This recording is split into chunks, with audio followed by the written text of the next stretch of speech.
Hello, welcome everybody. Give me a thumbs up if you can hear well.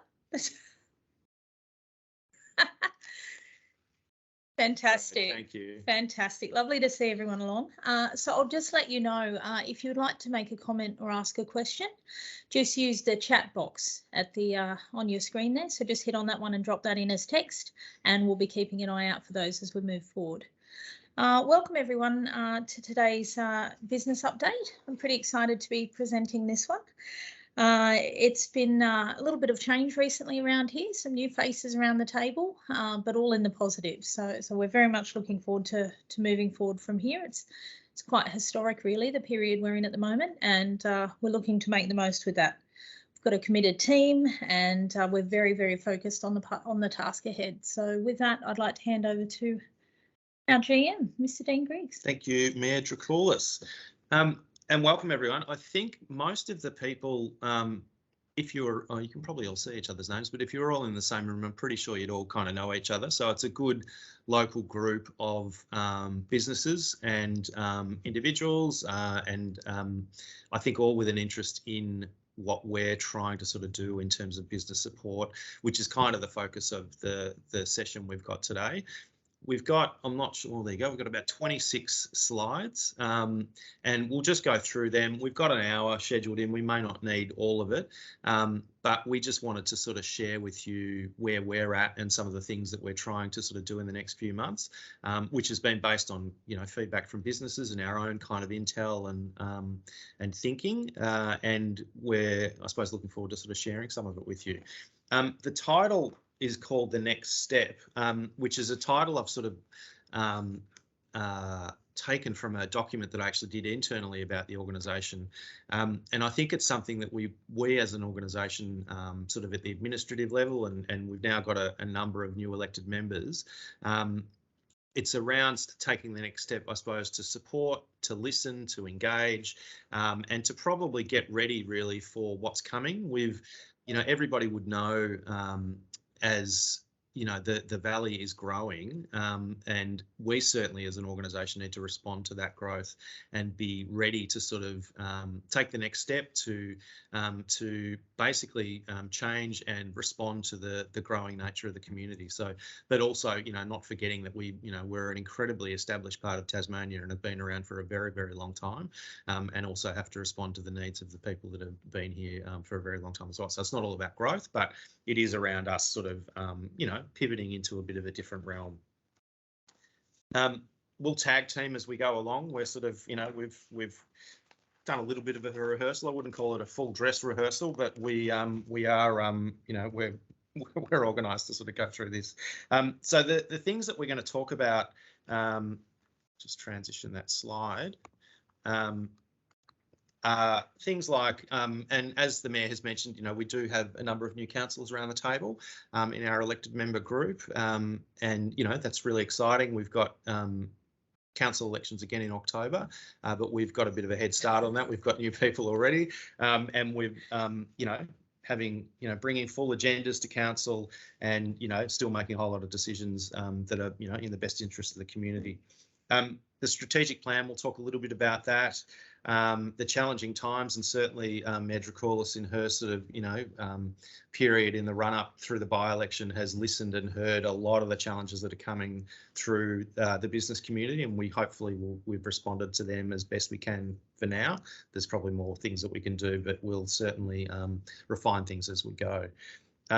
The plan that we've put together around business and COVID recovery with our, you know, pretty limited resources, but, you know, it's not all about money. It's about, I think, being a bit smarter and working a bit harder. And working together. And working together, exactly. So we're, you know, very much trying to sort of work in a collaborative way. You know, we'll certainly not get that right every time, but we are, you know, we're working hard to try and make that a bit of a way that we do business, and then just a little bit of a talk about the future and some of the growth that we've got. So as the Mayor mentioned, there's some new faces around the table. So Mayor, whether you wanted to sort of just definitely. So new faces. We've got Councillor Graham, Councillor Matt Hill, and Councillor Phil Bingley, of course, and myself as your new Mayor. So very happy to be here, and have certainly hit the ground running, and have been very impressed with the workshop that I had the other day with the councillors, and I think we'll be moving well ahead at this point. So so I think you're going to have a very sort of positive and cohesive sort of and dynamic attitude towards the things that we're tackling within this new strategic plan that we're working towards. That's right. That's good. Yeah, so we had, the Mayor mentioned, we had a full day last week. We've effectively got, almost a new council, 50% new people around the table. So it was timely to bring together, we did a full day workshop on Wednesday last week, just into a bit of a refresher for those people who've been around the table for a while, but we went through kind of a councillor induction, if you will, for a couple of hours with a guy called Paul West, who's a former general manager of many, many local governments and is on the Local Government Reform Board. So he took us through 2 hours of the Local Government Act, meeting regulations, a whole range of things that councillors sort of need to know before they sort of sit in a council meeting or very early on in their term.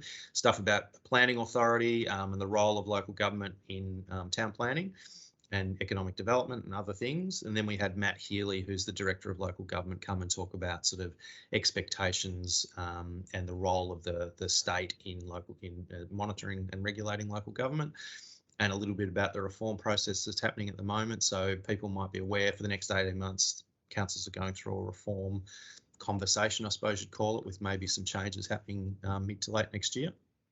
And then we had a guy called David Morris talk to us about conflict of interest from Simmons Wolfhagen lawyers. So as a group, I think everyone's kind of primed with, the sort of baseline of knowledge they kind of need.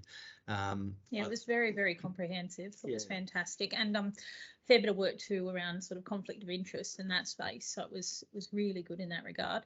I will just add around feedback around that sort of local government feedback that they're requesting. That's available across multiple platforms at the moment, including the Derwent Valley Council Facebook page.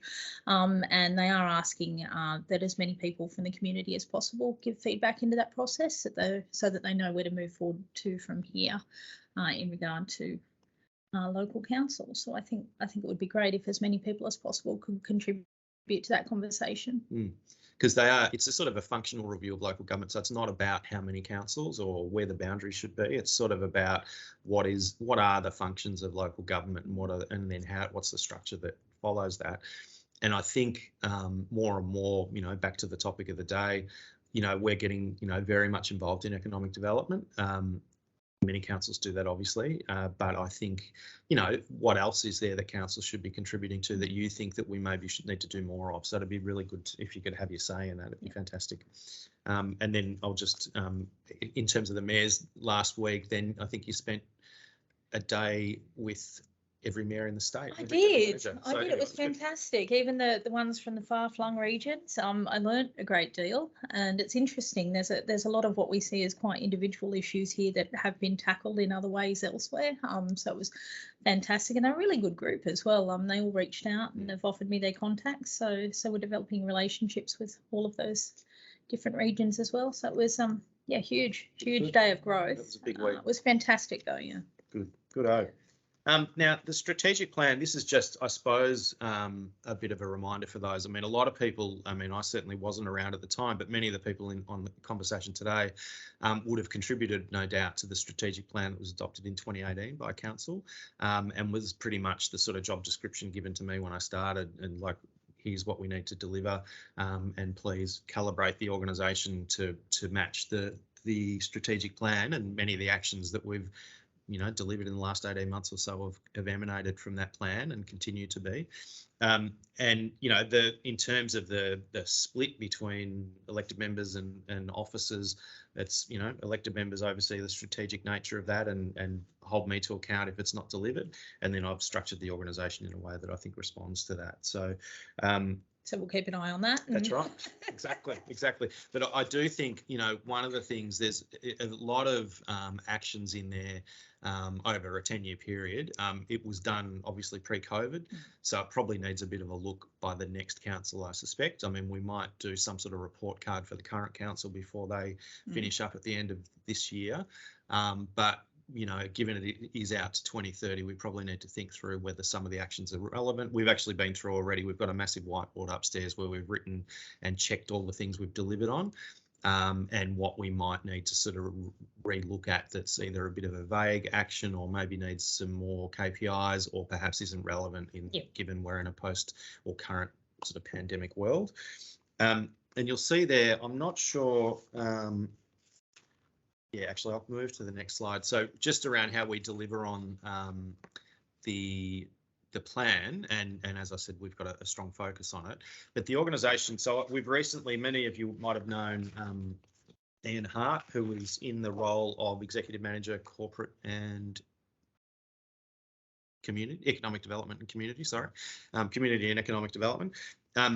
He's now got a job on Kangaroo Island, actually, closer to family over in South Australia and his new grandchild. So I sort of took the opportunity with Ian's role being vacant to sort of review the organisation. And as I said, I've recently done a paper about the whole place called The Next Step. And have taken the opportunity to not replace that position, but to take the constituent parts of that and push them across the other three executives and the division. So now I've actually got customer service sitting with development, because there's a natural connection between the front desk here and also our development services, and many of the inquiries we get are about planning or building or plumbing or whatever those things might be. And I've also taken the economic development and tourism and community sections and childcare and put them under what I'm calling strategy and governance, which is the old corporate services area. And Carl, who you may have had dealings with, and Daniel and Beck, Daniel actually now reports to me, but they will all be under that area, and I'm certainly working incredibly closely with that team on things such as today and the plan that we've done for business recovery. Communications and brand now sit directly with me, and we've got infrastructure which remains unchanged. But you know, corporate structures are often a very boring thing to talk about, so I'm not going to labour it, but I just thought it's interesting for the community to know sort of what's happened in terms of that space. I think people would have known Ian. He was visibly out and about in the community, but I've decided to sort of not replace that role and also spend some of those resources on Willow Court. The new officer that I've put on for a few days a week has come out of that pool of money. Just to be sort of upfront about where that's come from. But we are, you know, very much around improving our performance, you know, as much as we can, really reviewing all of our work practices and actually trying to be demonstrate best value for ratepayers as much as we can. We've now got a 10-year financial management strategy, which we haven't previously had, which is good news because it makes us compliant with the Local Government Act for one.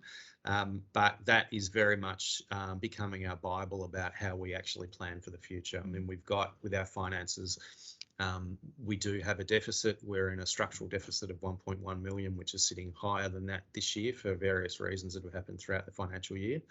And we've now got a plan to move that debt on and bring us into surplus by about 2026. You know, it's no surprise that there'll be more rates coming online over the next few years. We've already met our targets or exceeded our target of what we expected to be new rates coming online, supplementary rates coming online this year.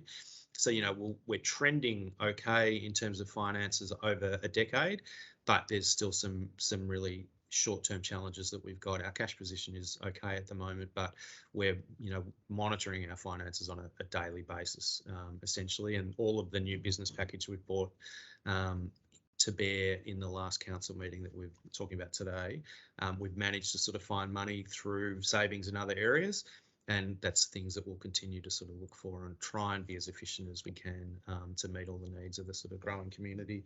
And part of that relates to advocacy. So, you know, talking to politicians about how we might get money from other levels of government, or at least do things in partnership. And Deputy Mayor Cosgrove and myself have certainly been out doing that the last couple of weeks. So talking to elected representatives, talking to candidates as well, and having some great conversations. I will say around sort of Boyer and around the Willow Court area, and just in general as far as the town goes. So we're definitely working towards that on a daily basis. Yeah, and it's funny. There's a real I get a sense that there's almost a catchphrase that people say to me where I work, or when I talk to politicians or stakeholders. They all kind of go, "Oh yeah, Derwent Valley, there's a lot going on out. There's a lot happening," which is it's actually great. So it's sort of harnessing that in the way that we as a community want it to sort of go, but also trying to get the resources to make sure that we can deliver what we need to. So I think that's it sort of on, I suppose, the organisation. Not that I wanted to labour that, but I did want to share with you where we're at, and we are certainly, working hard on sort of making improvements where we can. I think I mentioned the long-term financial management strategy. We've also got our community engagement framework, which is pictured there, and then that table that you can see.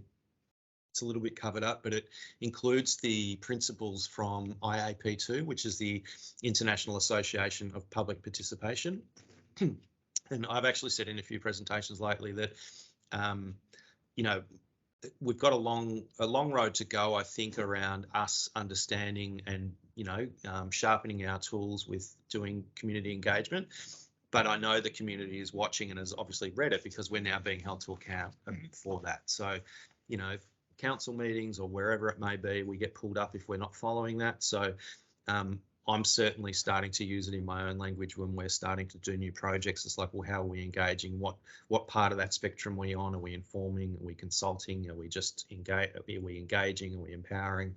And staff will start to be trained in that, and we'll probably do some training for elected members in that realm sooner rather than later as well. So that's a new thing for us, and we're getting better and improving our organisational maturity around that. You'll see the waste strategy there. That's a new thing that's coming online, which is part of the delivery of the long-term plan that we talked about at the start. And there's a couple of things there. You'll see the infrastructure update and I think it's development update. Sort of got a little pie chart there. You'll notice in the council agenda, for those who I know read it every week or month, this sort of report, which I've tasked the organisation to start to put together so that we can be transparent about how we are using data and actually tracking growth and activity within the organisation. So I'm trying to make sure that we're serving that up publicly every month around just growth metrics or customer service data, which is some of those charts that you see there. So we're actually trying to be a data-driven organisation where we make decisions based on fact and numbers that come through the door, rather than just our sort of gut feel. As an example, last year, I think, or in the last few months, the customer service have made something like almost 2,000 phone calls to people who have pets to see whether they're still needing to register their pets, whether they're still living in the area, sort of cleaning up our data. And as a result, pet registrations are actually down 18% this year, because we've got a better fine level of granularity about who's living here, what pets do they have, how much resource do we need to put towards animal management. So we're just getting sharper and more sophisticated about how we understand the place. And hats off to the customer service team for actually being on the front for managing that, for all of that. Yeah, so huge. They were they did a really good job. So we're just trying to be a little bit more data driven in that. And I have to say, they did that wonderful big job alongside everything else they manage every day. So yeah, that's right. That's not to be sneezed at. So delivering on the plan, advocacy and investment. So we've got some fantastic documents available online, and I'm not sure they're available in hard copy as well if they're requested. There will be some. Yeah, we can print off hard copies. Fantastic. Some are in a bit of a sharper binding than others, but they're available. They're available. So there's the investment prospectus, which was launched last week, and the Delivering Our Valley Advocacy Roadmap, and the Willow Court document as well. So basically a lot of work is going into improving advocacy at the moment, like we touched on earlier, speaking to other governmental bodies at state and federal level, and working around some grants, I would imagine, as well. Yeah. This is critical. So we've got, even with all of this fabulous, movement coming into the town, we do have a reasonably small rates base. So we need to punch above our weight. We need to be working in a space where we're going, this is what we've got. This is the opportunity. Come out here and invest, and that's a lot of what I've been working towards these first couple of weeks. I've hit the ground running in that regard. Developing the DV branding has been a huge part of that, and it's wonderful to see some businesses taking that up and utilising it. You know, I see it now too in Hobart and elsewhere on the back of the buses. It's getting some traction, which is fantastic. We're seeing it roll out via tourism, signage being adopted by business, and of course last year we received the Top Tourism Town Award, which is huge. And I think we should continue to try and capitalise on that a bit, obviously. Regarding signage too, I think we've got some exciting news, around that. So we've got, so you would have seen the Derwent Valley gateway entrance, which is, you know, quite a humble entrance as you come in at Granton. The Derwent Valley gateway signage, basically. It's quite small. Reason being, Bridgewater Bridge is actually, we were on the phone to them this morning, or a team's call this morning. That project will move ahead in earnest. So we're just trying to work out where to place the big gateway signage, because we don't want to put it in the wrong spot and have it have to move it. So hence the smaller one up in Granton, but we are starting to roll out the signage project across the valley, where you'll see on-brand signs starting to appear. We've been limited. We've worked very closely with state growth around what's permissible in terms of those signs. So for those people who've got questions around that, there were serious constraints around how big and colours and where they could be placed and how close to the road and exactly. But we have done also a signage FAQ, which will be in the slides coming up. So we were asked by the tourism operators a little while ago to provide some detail around how we actually assess and basically a user's guide for how they might be able to get better signage at their business or circumvent council in terms of needing to ring us all the time for the information. Which I think is also, I mean, we're not there yet, but we'll be talking a little bit later on how that feedback is just essential in how we deliver. You know, exactly. So this is one of the outcomes from getting that feedback. So that I think it's available online now. We've got a web page dedicated to signage, but we can make that available later on. So anyway, it's about a 15-page sort of how-to guide, not too technical, done by our planners, and we can happily refine it. But we've finally managed to nail that, and the team have done a really good job on that one. I was just gonna actually mention, just on the last slide, there's a picture there down there of a mock-up of Boyer Oval. Boyer Oval, yes. So that's sort of what we're using throughout the federal election to try and gain some more funds for that space. I've been talking about Willow Court, and people have probably met Mandy, who started a couple of weeks ago. We have a Willow Court, partnership prospectus that we did 18 months ago now, and I think part of that work will be to refresh and modernise that document. A lot's changed since then, and there's new partners involved, there's new businesses involved. So to channel our efforts, we can probably start to refresh that document, which we'll do in the next little while. So the other thing I was just going to mention about the brand, and I don't know whether I've said this to this group, but when I did a conference presentation to local government professionals all across the state late last year with Jason Little, who was the designer for the people who actually did the brand pack. And it was really one of the clinches for me in terms of my strong interest in actually coming and doing this job. And I was lucky enough, obviously, to get it as a successful candidate. But one of the things that I said at that conference was that, when I sort of looked up Derwent Valley and what was happening in the Derwent Valley at the time I was applying, of course, all the things that came up were a succession of temporary general managers and, the Goose Gate issue, a whole range of things, which sort of all kind of, it was very controversial and difficult at the time for the council and the staff and the community.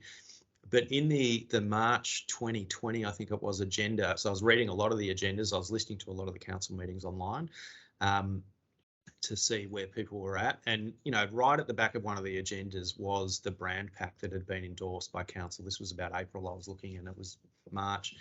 And I was staggered by how incredibly good the brand was. It was anchored in community development and engagement to put it together. It was a whole regional brand. It wasn't just a council brand, so it wasn't a logo project. It was actually around rebranding a region and repositioning a region. And I was really quite blown away by it. And I just thought, what an exciting thing to actually be part of if this is part of the brief to deliver this.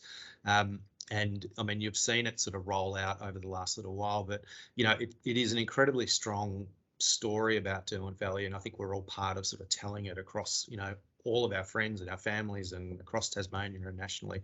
So I suppose I just wanted to share that it was one of the things that just really struck me that was sitting there that I was really hopefully proud to be sort of part of, and now can say that I have been, because I just think it's amazing. And to see the people at the local government conference last year where we spoke and others, it's one of the first things that they say.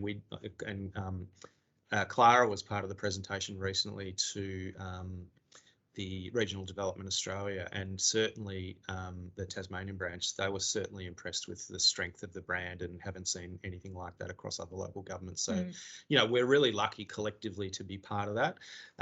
You know, I know we've had issues, you know, some people, you know, are not wrapped in the logo of the council or are concerned with some of the collateral we've put out, but I think on balance, it's a really strong story for us and is building a really strong regional identity. Yes. So I just wanted to say that just in terms of my own journey to sort of get here. And you'll see there, we've now got the sandwich board outside of customer service here, and all of our staff have been trained as Tassie Tourism Ambassadors. So we're sharpening our pencil on customer service in that space as well. Also, we've got, and this is now starting to talk about some of the changes for business, but for those who've been here recently, we'll start to see High Street starting to look pretty sharp, I must admit. We haven't had too many businesses unhappy with the disruption that's kind of going on. I think they're seeing the long-term benefits, and every week it's coming online more and more. So the street trees will be going in soon. We've done paving on one side of the street. We've got our project hoarding there that's all on brand, which I'm really rapt the team's been able to pull off. And that will continue and be done by, I think, June, mid-June. And they said they're on track to deliver that. Yeah, it's great. Done a great job down there. Some of the other things that we're doing, the infrastructure works that are taking place across the municipality, and a number of these things are funded by grants. So the High Street works funded by a federal grant. We've got the Tynwald Park upgrade that's in the middle of the photo there. At the top in the middle of the slide is a pavilion that we're doing that we were funded, I think, about $500,000, $600,000 a few years ago. And of course, that's blown out significantly with a whole range of costs. Costs have changed a lot. But that will be fantastic for those sporting groups down there. And the interesting thing you'll see in the middle of the slide there is the stage that we're going to be building down on the Esplanade. So, you know, the exciting thing about that is not necessarily the stage itself, because it's a pretty straightforward structure.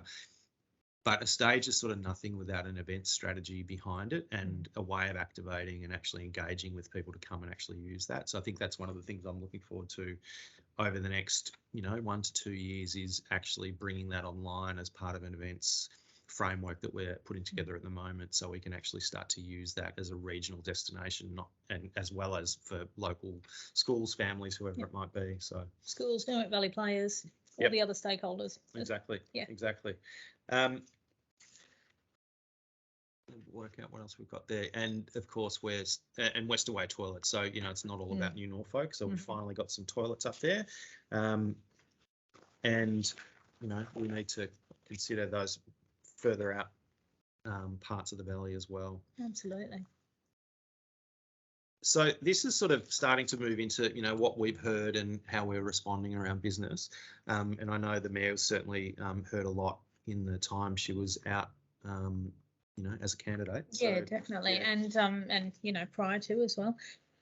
So this year, you know, we thought would be fantastic. After 2 years of lockdown, we thought, you know, that's great, they're all coming back, the money will filter back in. And to start with, it was fantastic. You know, bookings went up, everything looked to be on track, and then left, right and centre things dropped off, and often at a rate that it wasn't possible for some of the local tourism providers and accommodation providers to actually rebook. So there was a lot of money lost this summer that we didn't see coming. Having said that, it was an unprecedented event. I mean, as far as modern economy goes, it's not something we've ever had to deal with before. So I think we've done well to still be standing on the other side of it.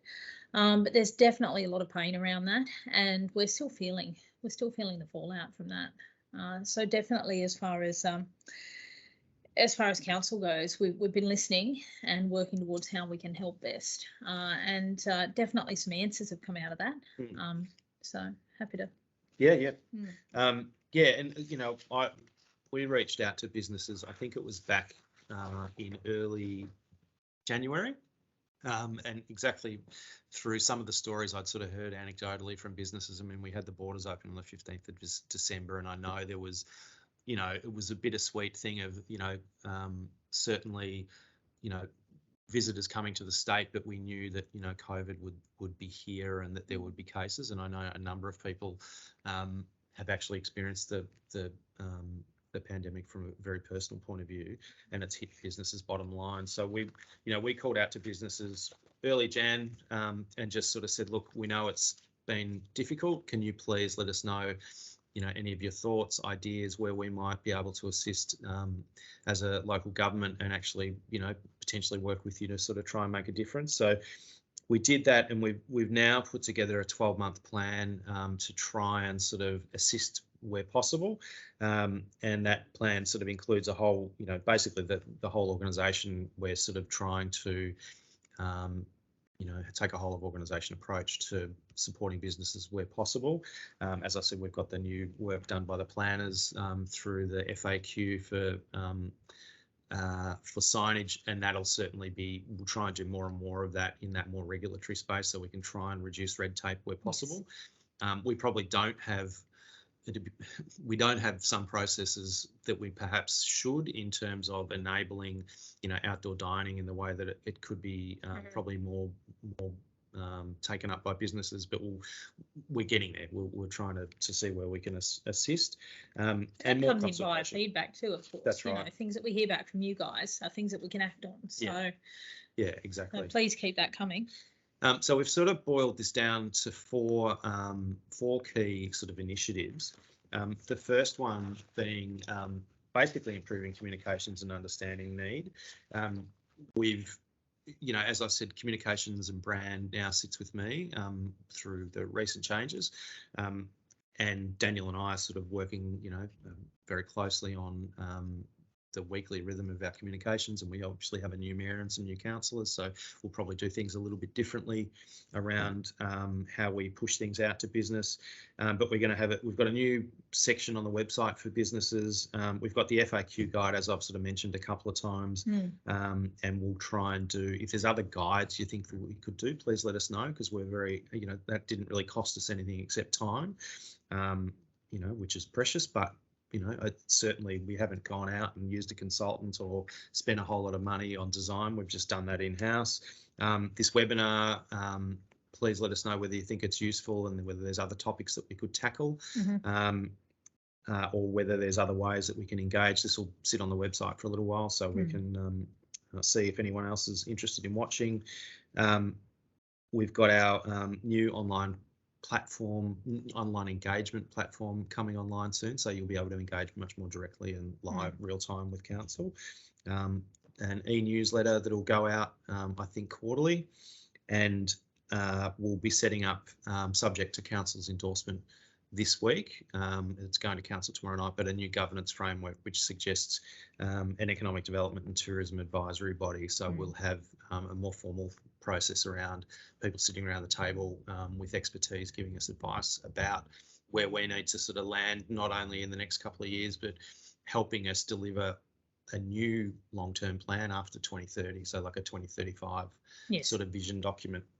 And start working towards that in earnest post the elections. Yeah, exactly. So I do have to say, in regard to the FAQs, the guides, this sort of thing, as someone who's worked out in the community space and is now on this side of the desk, it's exciting too to have that immediate access to materials like that. So you're not waiting for a phone call 3 weeks from now. Those things are there, and they're to the standard. I think that's fabulous that we've been able to deliver that. That's good, and that's hence, with customer now sitting with development a lot, I mean, we are a small organisation, so, there's no excuse for silos, I must say, because, I've worked in massive organisations and I'm sure I get that, but we are a pretty close and up close and personal connection. We have everybody in the building is in the same room every Tuesday morning having a half an hour catch up about what's coming up for the week and what's happened in the week before, and we basically just hear from each other around hot issues and things we need to do. So, I think there's no excuse for things to slip through the cracks.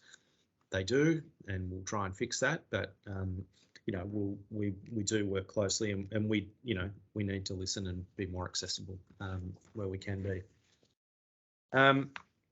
Some of the other things in terms of the supporting local business, as I said, we're doing high street upgrades. The Avenue, we've done the car parking. I think the Avenue, and I actually think the whole place, and we've talked about this as an executive, we need an overall parking study for New Norfolk. Yeah. I mean, I went to, every time I come to the Avenue on weekends, I think a couple of weeks ago we did the Friends of Willow Court tour, which was brilliant. Yep. But there were cars everywhere, and it's dangerous. It is. It's tricky, and we don't have a local law, so we don't have the ability to do parking enforcement. So, we're hamstrung in that regard, but also it's infrastructure as well. There's no point in having parking inspectors if there's nowhere to park. No. So we do need to look at a parking study for the Avenue, as well as surrounds. Although I do have to say, it does make me stop occasionally and go, this is testimony to success of that revitalisation of the Willow Court precinct. Like, you've got people every weekend now on the lawn, wandering around. So it's been amazing. So it's a positive. Yeah. And supporting infrastructure is something we're also chasing in terms of advocacy, because we've got, as people know, we've got Boyer, which is in, very, it's been around for a long time. It's an absolute institution, but it's languishing in terms of it needs an upgrade. Yep. So we're chasing that. And Tynwald's getting some attention, but as soon as that pavilion is finished, we're going to need more for soccer and other sports. So we'll keep chasing that. And we are, in terms of this. This action, supporting local contractors where we can, like MSD are doing the local street. So, it's a local business with local workers who all have to speak to locals if they're taking too long to do anything. So, they've been incredibly responsive and done a great job so far. So, again, that's just one of those, the 4 pillars of the plan. And then the next one is advocacy, which we have talked a little bit about. But yes, of course, and supporting local business. So with that advocacy roadmap and with the investment prospectus as well, I've got some really fabulous materials to be taking out there and advocating for us both to elected representatives and potentially elected representatives and other businesses who have an interest in coming to the Valley. Which the variety of contact we're getting at the moment, I think it's going to be really dynamic and really positive. We're just moving ahead at an amazing rate, but having the support of these documents really will make all the difference as to the message that's being delivered. Huge focus on advocacy at the moment. That is one of the biggest priorities. It is, and with a federal election seemingly. It's looming. It's kind of handy to just be able to have some documents you can just trot out, and we'll certainly be chasing that pretty hard in the next little while. And so the other level of advocacy, of course, it's really important and that we can do immediately and on the ground. And of course, we've been working towards, I know that we've got another campaign we'll be announcing soon, is support for local business. So attracting visitors to stimulate the local economy and supporting events that are wanting to have a go out here as well. So that's really important that as a council we get behind pushing and facilitating those things to occur. So, but we definitely need to hear back from you around those spaces as well to see what's working, what isn't, maybe what else needs doing that we haven't thought of. And really as a group, as a collective, both as council and as the businesses and as the tourism operators, we need to be pulling together to drive that interest in the area and sort of support one another in getting that happening. So it's not a one-ended thing. It's something we need to do as a group, really. And back to events again, we really do need to be supporting those events. So that doesn't just mean sort of allowing them to come and facilitating at that end. That means attending as well, promoting them. If you're on a Facebook page or if you have a website or even word of mouth, if you know something's coming up for the business next door, do pass that on, because if you lift up, one of us, we lift up us all. So that's It's a focus for the future, I think, is absolutely it is. And yeah, you'll see there's a bit of a collection of some of the events that have happened on the bottom of that slide. The Medina Championships and the Enduro is coming up soon, and then top left you'll see Go Local First. Go Local First, which is behind us. Yes. So in the next few weeks we'll be rolling out new banners, alternate to the banners that we've got in the street, promoting Go Local First, which is, you know, a campaign to get people to purchase and buy locally first. Yeah. First. So if I could just speak to that too. We've had a little bit of feedback asking how this ended up being rolled out. Where was consultation on it? This is actually a national strategy that we've hooked onto that we can use to promote the region. The assets have been created for us. We don't need to reinvent the wheel on that one. We just need to pick it up as a community and run with it. And those materials and that support exists. So that's something that we can really capitalise on at the moment without having to put in any more of our own resources or time. So I do suggest that you get behind this. Yeah, it's great. And it's also, I mean, it really, when the Business Alliance was sort of in play in the last few years, and certainly the meetings I've been to, you know, it's been an absolute sort of priority for them to prioritise, well, high street, but, you know, local purchasing and local businesses. So I think this is just a continuation of that. Also, from you know, the sort of consultational emails we sent out earlier this year around COVID recovery, it was one thing that people suggested.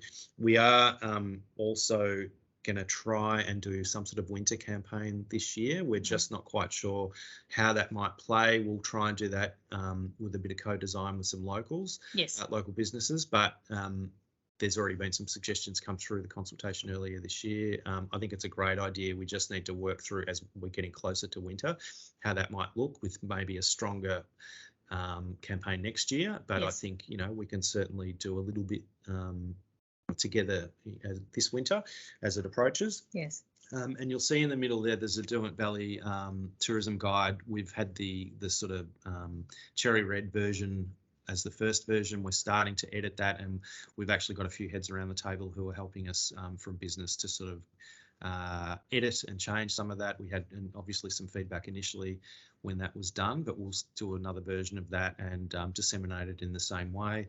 Again, it's a very good thing for us to just be able to give to people as they come through the town, and it's available. And at the airport businesses. as well. Yeah, exactly. Yeah. So just to recap, so they're the four pillars of the plan. It was endorsed by council in February.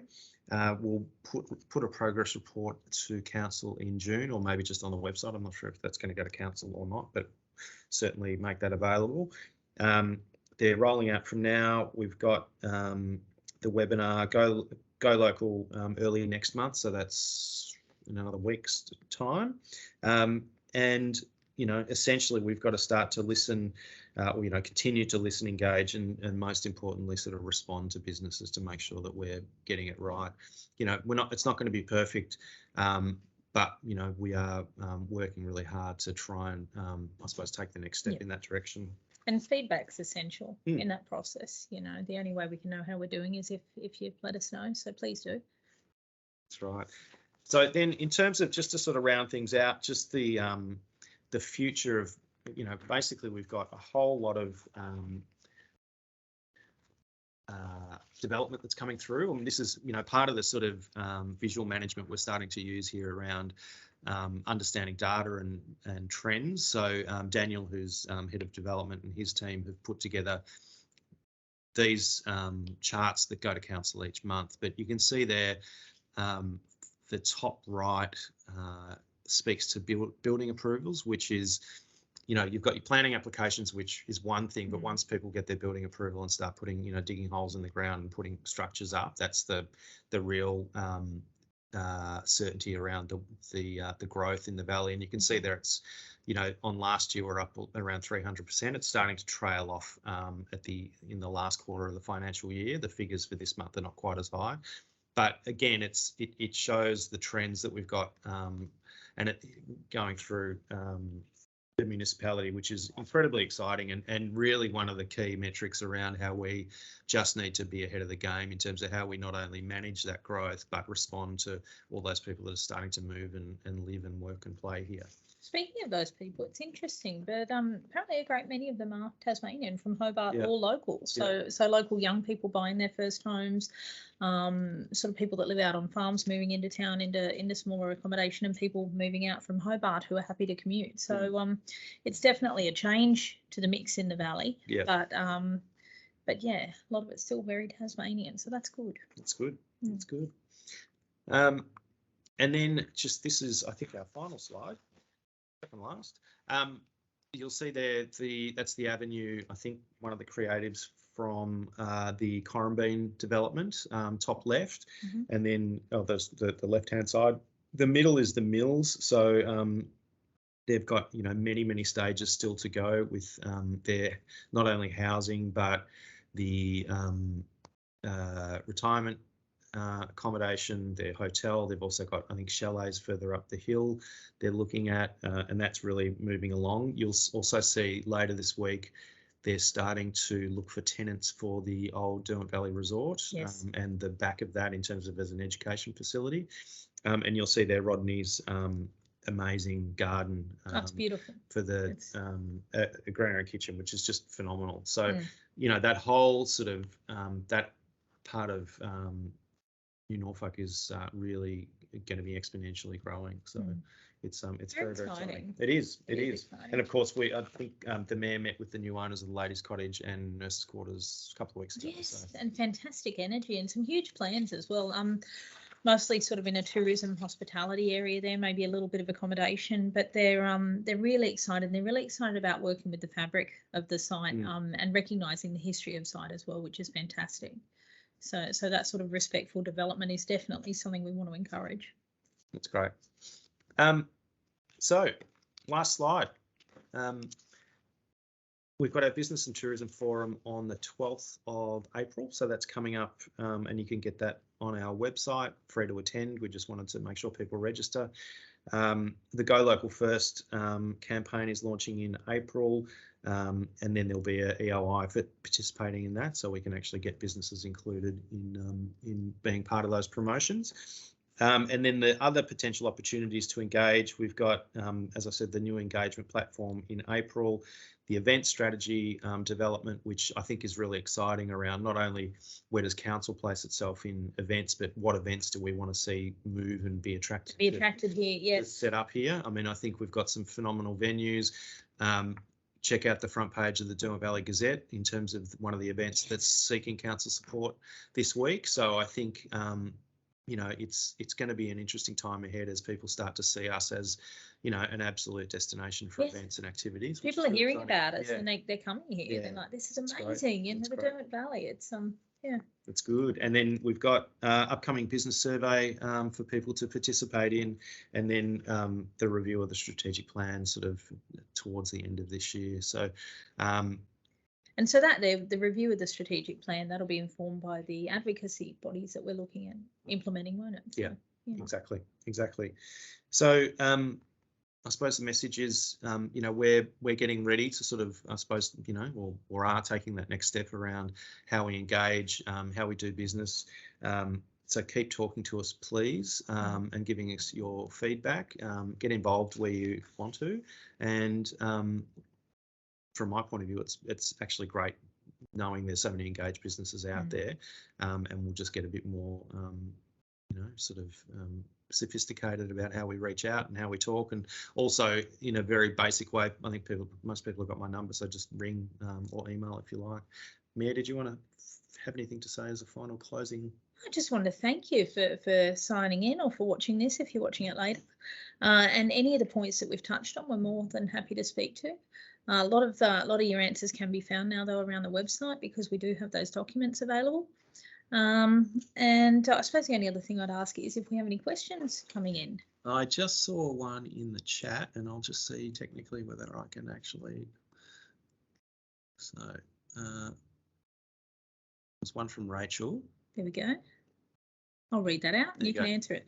While there has been touches outside New Norfolk, has there been the ability to look at a regional strategy for the Derwent Valley? As in, you're talking about, and I know that we're not having a conversation here, Rachel, but you're talking about business recovery or the 10-year strategy? The answer is yes, and we might pick that. I'm happy to talk to you later. Both, yeah. Fantastic. Okay. Yeah. So look, we've tried to have a regional, broader than New Norfolk. I know we're going go local first, which is probably more New Norfolk centric, just because there's a greater concentration of businesses. Yeah, and that's a fair point. I'll take that up with you about how we might have a bit more of a bespoke approach for more regional. Certainly, the winter work we're going to do should play to that broader space. Yes. And I think Kelly had a question as well, including Central Highlands, please. Well, we'll do what we can, Kelly. We want to have a chat. I will say that with the go local first, I did picture that meant local produce. I thought that as many people as wanted regionally could capitalise on that. So, that's right. That's right. Yeah, and thank you for joining, Kelly. It's great to have you part of this. Eve Nelson is typing. So I'll just read out what Rachel's written for those who aren't watching the text box. She's written the struggles and opportunities are very different in the regions, and I would definitely agree with that. So yeah.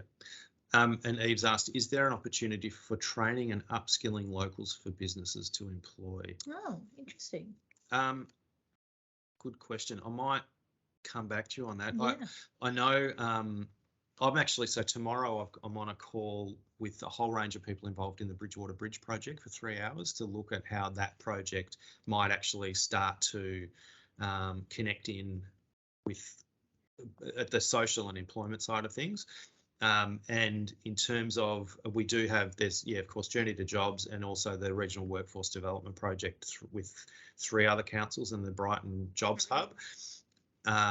So I suppose the answer to that one is yes, but we probably need to connect it in a little bit more locally. I mean, I know the apprentice who cut my hair last week across the road came through one of those employment programs. Yes. So, and I have to say that on the ground too, as far as work experience goes, Rodney Dunn and the Agrarian Kitchen are now in conversation with New Norfolk High School about having students come over and work in that large market garden as well, and experience that paddock to plate journey. So that's there are spaces too, I think, in which small business locally can contribute to that sort of work experience. And yeah, totally. Well, there you go. Thanks for asking questions. That's actually been a good test of whether we can use the chat function. So unless there's anything else, we might let people go back and enjoy the rest of their day. And we will, we've got everybody's details so we can follow up with people as needed. But it's been hopefully, and please let us know whether it's been a useful thing for us to do, because, it's the first time we've done it. And, I think it's been pretty okay. I think it's gone all right. First foray into this, man. Yeah, definitely look forward to seeing the feedback. Yeah. But no, thank you. Thank you for joining. Got a final typing there from Kelly. We'll just give her the last word. Great forum. Thank you. Thanks, Kelly. Welcome, Kelly. Appreciate it. Thank you, Amanda. Cool. All right. Well, enjoy your day and I'll see you all around. Cheers. Take care. Bye.